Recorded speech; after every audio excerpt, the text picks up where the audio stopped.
Avec Jean-Marie Lehn en chimie et plus récemment Jules Hoffmann en médecine, l'université de Strasbourg peut se targuer d'avoir dans ses rangs 2 prix Nobel. Pas donné à tout le monde, alors autant le célébrer et en faire profiter le grand public. Par-delà les frontières, la science, c'était l'intitulé de la rencontre de hier soir.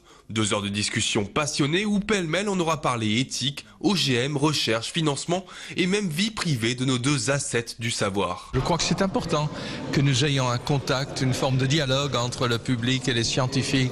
C'est peut-être ça qui nous manque le plus parce que nous avons évidemment un certain nombre d'idées, de positions éventuellement. Et il nous faut une occasion pour dire pourquoi nous pensons ceci, pourquoi nous ne pensons pas aller dans telle direction et pour que le public puisse, nos concitoyens puissent poser des questions là-dessus et qu'on ait une discussion.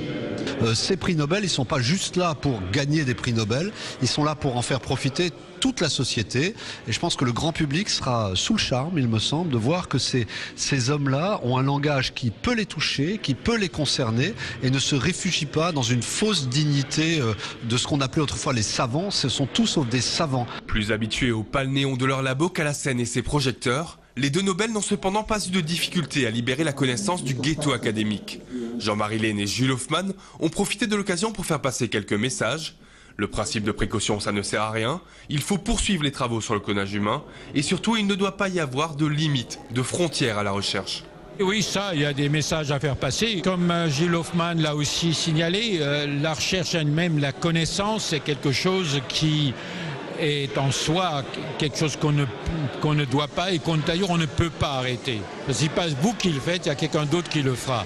Un argument jusqu'au boutiste qui, dans le débat, aura forcément trouvé ses contradicteurs.